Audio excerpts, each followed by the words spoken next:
오늘도 하나님 앞에 찬양으로 영광 돌리며 예배로 나가도록 하겠습니다. 이 마음속에 근심 있는 사람 주 예수 앞에 달래라. 힘차게 찬양합니다. 마음속에 근심 있는 사람 주 예수 앞에 달래어라. 슬픈 마음 있을 때라도 주 예수께 아뢰라.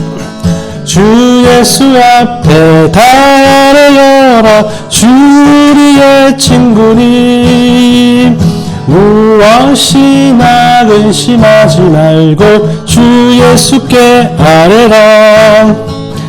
눈물 나며 기쁨 한숨 쉴 때 주 예수 앞에 달래어라. 은밀한 죄 내게 있더라도 주 예수께 아뢰라. 아멘. 주 예수 앞에 달래어라. 주 우리의 친구님 무엇이나 근심하지 말고 주 예수께 아뢰라. 괴로움과 두려움 있을 때에 주 예수 앞에 달래어라. 내일 일을 염려하지 말고 주 예수께 아뢰라.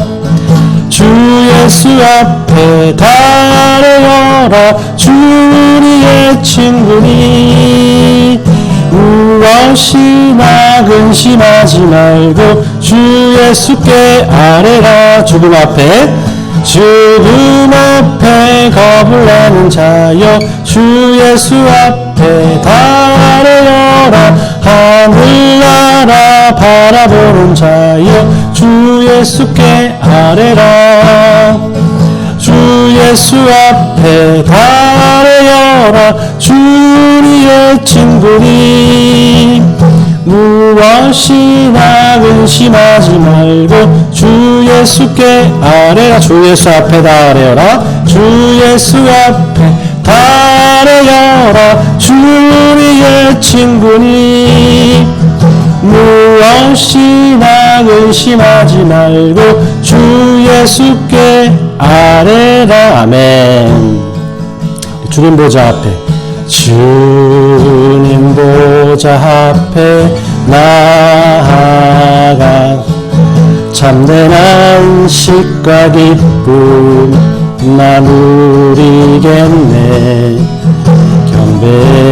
경배하며 주의 얼굴 구할 때 신실하신 주님 찬양해. 신실하신 하나님 신실하신 주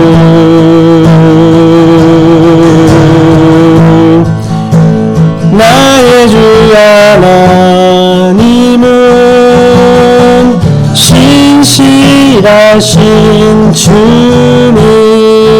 아멘. 기도 들으시는 하나님 기도 들으시는 하나님 폭풍 속에 내 등불 내 노래시라. 주의 날개 아래서 내 맘 쉬리니 신실하신 주님 찬양해. 아멘. 신실하신 하나님 신실하신 주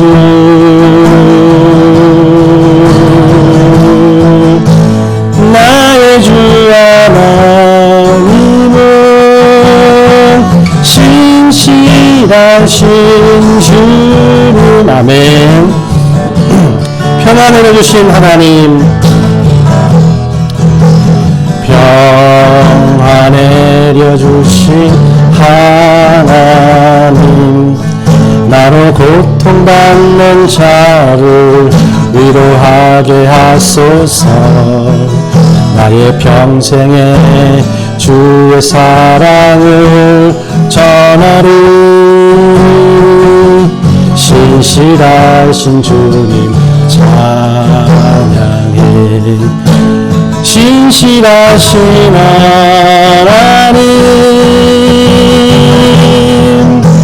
신실하신 주,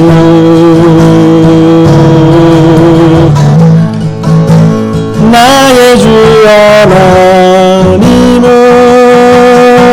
신실하신 주님, 신실하신 하나님, 신실하신 하나님,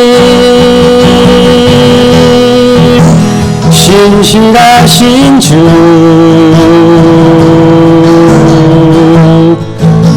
나의 주 하나님은 신실하신 주님. 아멘.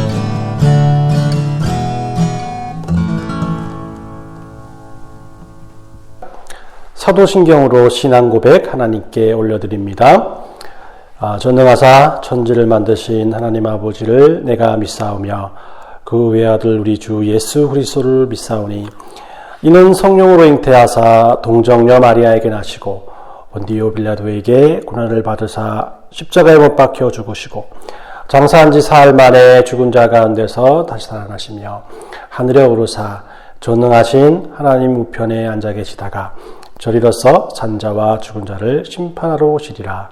성령을 믿사오며 거룩한 공예와 성도가 서로 교통하는 것과 죄를 사하여 주시는 것과 몸이 다시 사는 것과 영원히 사는 것을 믿사옵나이다. 아멘. 오늘 우리에게 주시는 하나님의 말씀은 우리 마태복음 13장 3에서 8절까지 말씀입니다. 마태복음 13장 3에서 8절까지 말씀 우리 함께 읽도록 하겠습니다.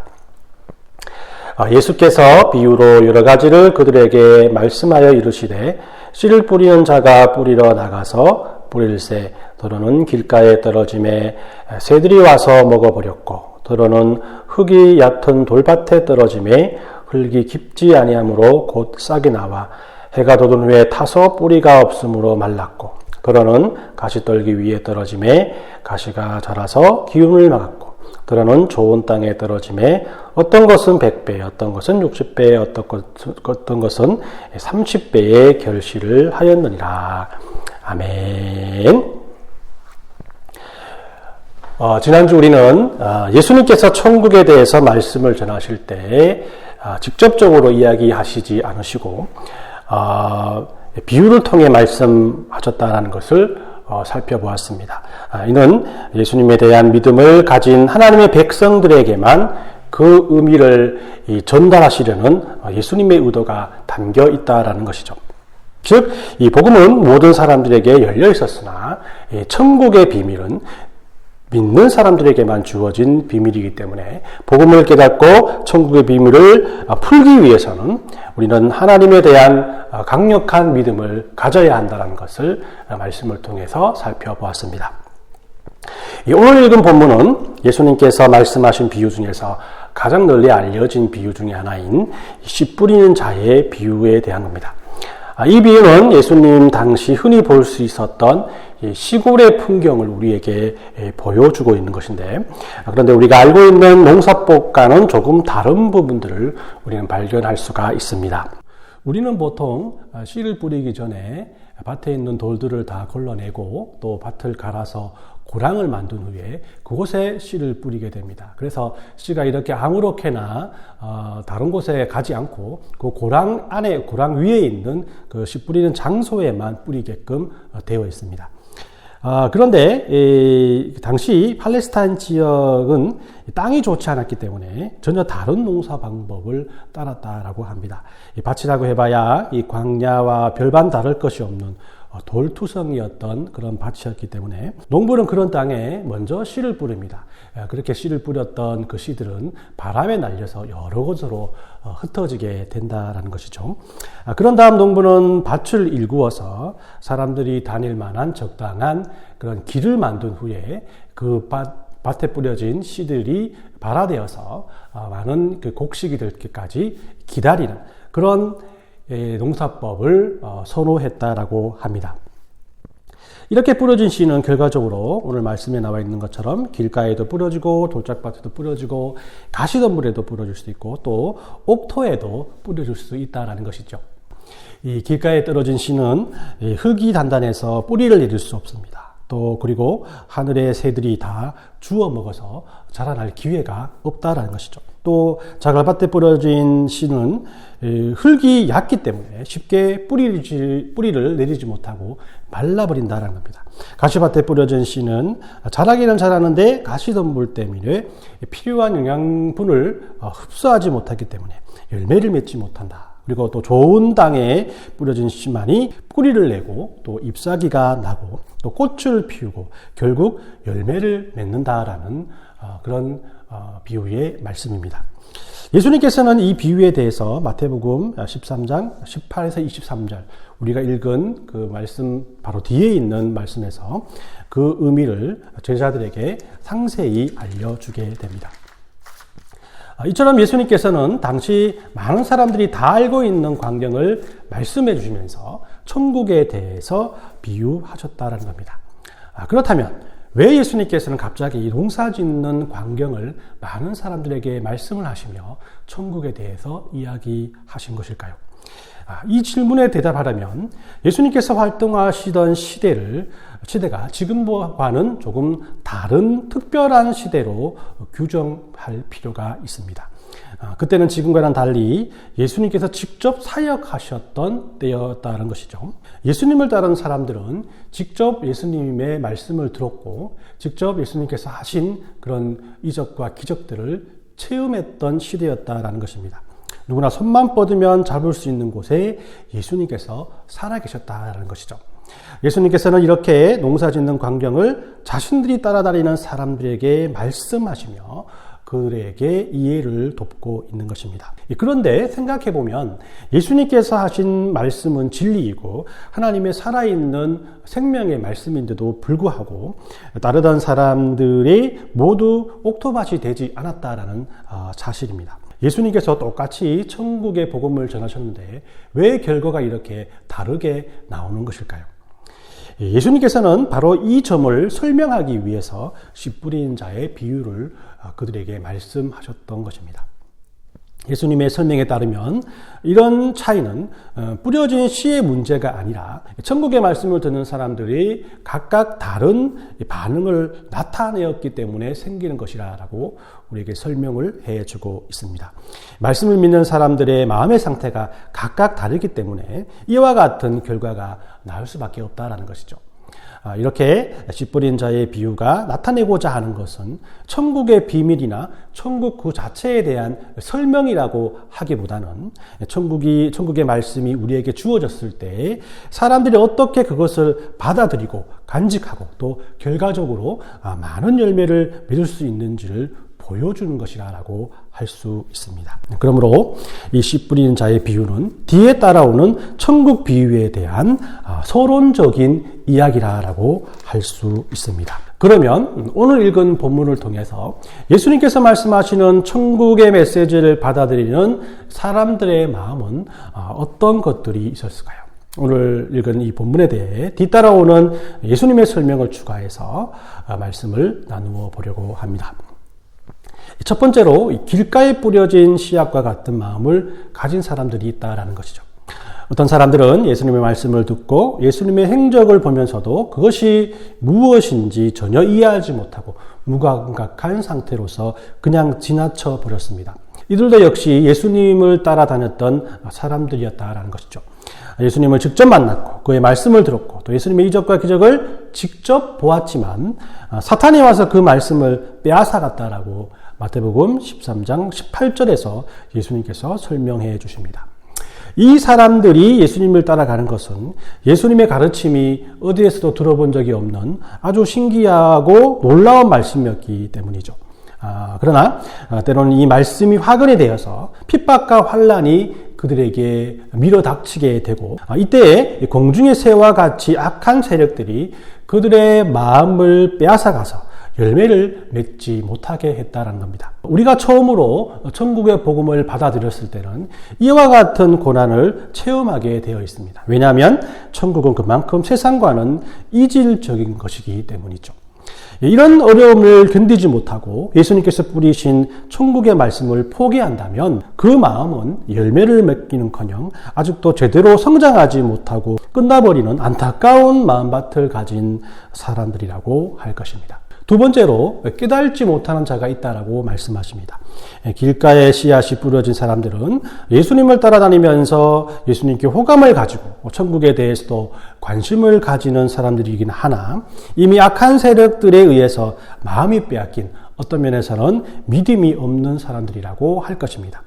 이 두 번째 여러분들에게 소개하는 깨달지 못하는 자는 각각 이 돌짝밭과 가시덤불에 씨가 뿌려진 사람이라고 말씀드릴 수 있습니다. 이들은 예수님의 말씀에 어느 정도 호감을 가지고 또 믿는 사람들이라고 할 수가 있는데 이 교회에 찾아와서 설교를 듣고 또 신앙생활을 하는 사람들을 가리킵니다. 예수님께서는 이들을 그리스도인들과 자주 교제하고 이 교제를 통해서 스스로 하나님의 자녀라고 생각하는 사람들이지만 돌짝밭과 가시덤불과 같은 마음을 가진 천국의 소망을 깨달지 못하는 사람이라고 정의 내리고 있는 것입니다. 이들은 하나님의 말씀을 듣고 잠시 기쁨으로 그 말씀을 받지만 뿌리가 없기 때문에 어려운 일이 생기면 곧바로 넘어지는 믿음이고 또 세상의 염려와 유혹 때문에 말씀대로 살지 못하여 믿음의 열매를 맺지 못하면 어떤 면에서는 현대를 살아가고 있는 많은 믿음의 그리스도인들을 가리키고 있다라고 말씀할 수 있습니다. 그러나 이 원인은 바로 다른 것이 아니라 우리가 천국의 비밀을 깨달지 못하기 때문이라고 예수님께서는 우리에게 말씀하고 계신 것입니다. 세 번째는 우리 깨달는 자입니다. 예수님께서 인정하시는 이 성도들의 마음은 좋은 밭과 같은 마음을 가진 사람들입니다. 이 좋은 밭이란 혼란과 핍박을 견디어내고 또한 세상의 염려와 유혹을 이기고 예수님께서 말씀하신 대로 각자의 생활 속에서 30배, 60배, 100배의 그런 믿음의 열매를 맺는 마음이라고 할 것입니다. 그러면 우리는 어떤 마음을 가져야 하는 것일까요? 물론 우리의 목표는 좋은 밭이 되는 것입니다. 그러나 좋은 밭과 같은 마음을 가진 사람은 그리 많지 않음을 성경은 우리에게 말씀하고 있습니다. 오늘 말씀을 중심으로 볼 때 좋은 밭을 가진 사람들은 예수님을 만난 사람 중 극소수의 사람이었던 것입니다. 이 당시 수많은 사람들이 예수님을 만났습니다. 예수님이 사시던 시대에 예루살렘의 인구는 약 5만 정도 되었다고 합니다. 그리고 팔레스타인 전 지역에는 70에서 80만 정도의 사람들이 살고 있었다라고 합니다. 유대인들은 예루살렘 성전을 정기적으로 순례해야 했기 때문에 순례객을 포함한 그런 예루살렘의 인구 숫자는 폭발적으로 증가할 수밖에 없을 것입니다. 즉 이런 많은 사람들이 예수님의 육성을 설교로 듣고 또 예수님께서 행하신 이적들을 직접 본 그런 믿음의 시대의 사람이었습니다. 그러나 막상 예수님의 제자가 된 사람은 그렇게 많지 않았습니다. 직접 예수님께서 뽑은 12명의 제자들과 또한 실제적으로 예수님의 그런 부활을 경험했던 약 120명의 사람들, 그리고 고린도전서 15장의 표현을 빌려보면 500명 정도의 형제들이 예수님께서 승천하실 때 그곳에 있었다라고 말씀하고 있는 것입니다. 예수님을 직접 보거나 소문으로나마 알던 당시 사람들의 숫자와 비교했을 때 예수님을 직접 따르던 사람들의 숫자는 아주 미비하다고 할 수 있는 것입니다. 즉 아주 작은 무리들만이 깨달는 자가 되었고 즉 아주 작은 사람들만이 많은 열매를 맺는 좋은 땅과 같은 마음밭을 가지고 있는 사람들이었다라는 것이죠. 우리는 가끔 예수님을 직접 만나고 그의 설교를 들은 사람들은 누구나 예수님을 영접하고 예수님을 환영했을 것이라고 생각할 때가 많이 있습니다. 요즘도 조금만 유명하고 TV에 나오는 목사님이라면 어디에 가든지 환영을 받고 어디에서든지 그를 초청하는 모습들을 볼 수가 있는데 예수님을 생각했을 때도 이보다 더 위대하고 이보다 더 유명한 사람들이라고 생각하는 것입니다. 그러나 실제적으로 이와는 상당히 다른 현실을 우리는 성경을 통해서 발견할 수 있습니다. 예수님의 예루살렘 입성은 화려하지도 또 굉장하지도 않았습니다. 예수님은 광야의 그런 흙먼지를 뒤집어 쓴 채 따르던 사람들이 펼쳐놓은 때 묻은 옷을 밟고 예루살렘에 입성하였습니다. 그리고 예수님을 따르던 사람들이 종려나무를 잘라 흔들며 예수님을 환영했다라는 것이죠. 어떤 면에서는 이 초라한 나그네와 같은 예수님을 사실 모두가 무관심했고 또 더러는 호기심을 가지고 그에게 다가왔으나 이내 실망하고 그를 떠났으며 또한 12명이나 120명 정도의 그런 사람들만이 예수님을 따라 예루살렘에 입성하게 되었다라는 것입니다. 그러나 120명의 사람들 중에도 실제적으로 예수님의 비밀을 깨닫고 그것이 믿음으로 변하여 많은 열매를 맺은 사람들이 얼마나 되었는가는 누구도 알 수 없고 장담할 수 없다라는 것입니다. 그렇다면 저와 여러분들이 이 120명 중에 하나라고 그리고 진심으로 깨달은 자 또 혹은 좋은 밭을 가진 사람이라고 확신할 수 있습니까? 예수님께서는 자신이 만난 그 많은 사람들 중에 누가 천국에 적합한가를 제안하기 위해서 이 씨 뿌리는 자의 비유를 말씀하신 것입니다. 따라서 씨 뿌린 자의 비유는 예수님께서 요청하신 열매를 맺으려면 어떻게 해야 하는가에 대해서 우리들에게 알려주는 비유라고 이해해야 합니다. 그러기에 천국에 대한 열매를 맺으려면 우리는 좋은 땅이 되기를 노력해야 합니다. 그러면 이 비유는 현대를 살아가는 우리들에게 어떤 의미를 주고 있는 것일까요? 그때와 비교하여 지금은 더 나은 상황일까요?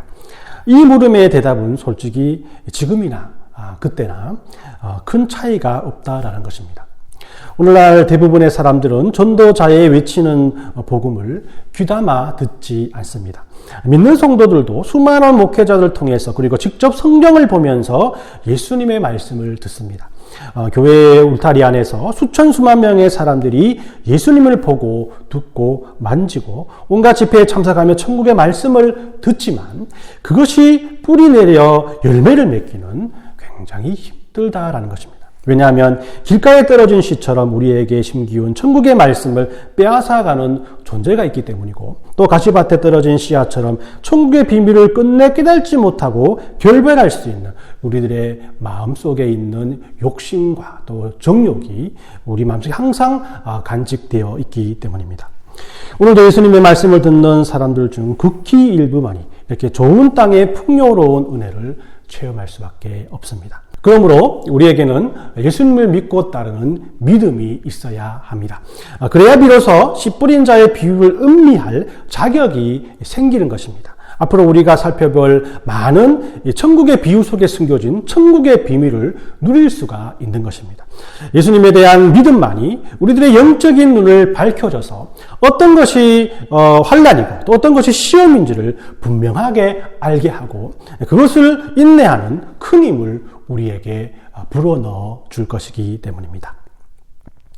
오늘 말씀을 정리합니다. 예수님께서는 천국의 비밀을 예수님을 구세주로 영접하고 믿음의 고백을 한 성도들을 위해서 비유 속에 숨겨 놓으셨습니다. 또 그래서 예수님을 믿고 따르며 말씀을 받아들인 사람들이라면 천국의 비밀은 자갈밭과 같이 가시덤불과 같이 길가와 같은 마음이 아니라 환난과 핍박과 시험과 유혹을 이기고 굳건히 믿음의 뿌리를 내리는 바로 좋은 땅과 같은 마음을 가져야 한다라는 것입니다. 그리고 이런 좋은 땅과 같은 마음은 오직 예수님에 대한 믿음에서 나온다는 것을 우리는 잊으면 안 됩니다. 이 씨 뿌리는 자의 비유는 천국에 대한 설명을 우리에게 전해주는 비유가 아니라 이 비유 뒤에 나오는 많은 천국 비유를 어떠한 마음밭으로 우리 듣고 깨달아야 할 것인가를 보여주는 천국 비유의 계론과 같은 비유라고 할 수 있습니다. 모쪼록 오늘 말씀을 통해서 좋은 땅과 같은 마음은 저절로 우리에게 주어지는 것이 아니라 수만 명의 사람들 중에서 12명 혹은 120명 혹은 500명의 우리 예수님께서 택하신 소수의 사람들에게만 허락된 그런 하나님의 은혜임을 깨닫고 말씀에 대한 믿음으로 우리의 마음밭이 옥토밭이 되게 해달라고 변함없이 기도로 살아가는 모든 믿음의 성도들이 되시길 예수님의 이름으로 축원합니다. 우리 함께 오늘 주신 말씀 가지고 한 3가지 정도 기도 제목을 가지고 함께 기도했으면 합니다. 우리들의 첫 번째로 우리들의 마음밭이 옥토밭이 되는 것은 쉬운 일이 아님을 하나님 앞에 고백합시다. 왜냐하면 우리들은 항상 악한 세력들의 환난과 핍박에 노출되어 있고 우리들의 마음속엔 항상 욕심과 정욕으로 인해서 시험과 유혹에 시달리고 있기 때문입니다. 하나님을 믿는 믿음으로 하나님께 바로 서서 말씀을 들을 수 있는 은혜와 또한 용기를 더해 주시옵소서. 두 번째로 우리 주안의 교회의 사역을 위해서 함께 기도해 주시길 바랍니다.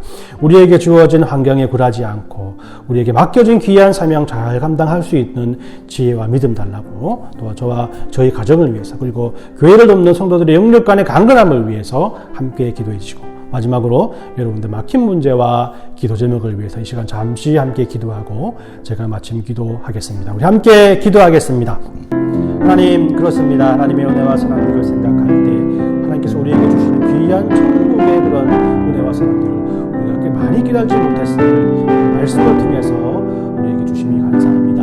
하나님 우리는 하나님을 믿고 하나님의 자녀가 되었다는 기쁜 마음을 가지고 내가 틀림없이 하나님이 주신 귀한 말씀들을 옥토밭과 같은 마음으로 받아들일 수밖에 없다라는 그런 어리석은 생각을 할 때가 너무나 많았음을 하나님 앞에 고백합니다. 그렇지만 하나님 아버지 진정으로 하나님께서 주시는 옥토밭의 마음을 우리가 진정으로 우리의 힘으로는 할 수 없고 하나님께서 주시는 귀한 은혜와 사랑만 하나님의 능력과 권능이 있어야만 우리가 충분히 도달할 수 있음을 다시 한번 고백합니다. 하나님 아버지 우리 마음밭이 진정으로 옥토밭이 되어서 하나님께서 전해주는 그런 말씀들을 깨달는 자가 될 수 있도록 하나님 어리석은 자가 되지 아니하도록 하나님 축복해 주시고 인도해 주시고서 또한 오늘 주안의 교회의 사역을 위해서 함께 기도합니다. 우리에게 주어진 그런 사명들을 환경에 의해서 굴하지 아니하고 진정 하나님께서 우리가 하나님의 은혜와 사랑을 통해서 하나님의 귀한 사명을 잘 감당하고 깨달을 수 있는 지혜와 믿음을 더해 주셔서 하나님의 모든 믿음의 공동체인 이 주안의 교회가 하나님께 귀하게 쓰임받는 믿음의 교회가 될 수 있도록 하나님께 축복해 주시고 인도해 주시고서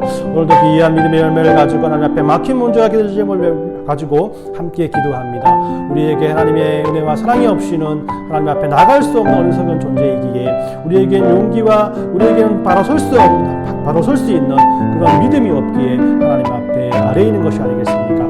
하나님 아버지 우리가 할 수 없는 막힌 문제 하나님 우리가 이룰 수 없는 그런 기도 제목에 하나님께서 항상 귀 기울여 주시고 하나님의 은혜 없이는 우리가 살아갈 수 없음을 이 기도와 간구를 통해서 더욱더 하나님 앞에 또 깨달을 수 있는 믿음의 성도들이 될 수 있도록 하나님께서 축복해 주시고 인도해 주시옵소서. 우리 함께 기도하겠습니다. 하나님 그렇습니다. 우리들이 가진 믿음으로 항상 우리들의 마음밭이 옥토밭이 되었다라고 생각했던 어리석은 존재였음을 하나님 앞에 내어놓습니다. 그렇습니다. 우리에게 천국의 소망으로 인한 믿음의 열매가 없었던 것은 우리들의 마음밭이 돌짝밭이었고 가시밭이었기 때문입니다. 하나님 바라옵기는 하나님에 대한 믿음을 새롭게 하길 원합니다. 하나님 하신 말씀을 마음속에 새기고 세상의 염려와 근심을 이기길 원합니다. 세상보다 현실보다 하나님은 더욱 두려운 존재임을 우리가 깨닫게 하심으로 나의 정욕과 욕심을 십자가 뒤에 못 박게 하심으로 온전히 믿음의 뿌리를 내리게 하심으로 전해지는 말씀을 통해 우리들의 삶에 믿음의 열매를 맺기에 부족함이 없도록 우리들의 몸과 마음과 영혼을 인도해 주시옵소서. 이런 은혜를 입은 하나님의 성도들이 귀한 물질로 감사의 제물을 하나님 앞에 올려드립니다. 아이들의 영육간에 강건케 하시고 또 하나님 주신 삶 속에서 받은 은혜들을 기억하게 해주셔서 어렵고 힘든 세상 속에서 하나님의 보호하심을 체험하는 삶을 살아가기에 부족함이 없도록 그들 역시 하나님의 은혜와 사랑으로 말미암아 인도해 주시옵소서. 이 모든 것을 하나님께 의탁드리며 거룩하신 예수님의 이름으로 기도 올리옵나이다. 아멘. 우리 함께 축도하겠습니다.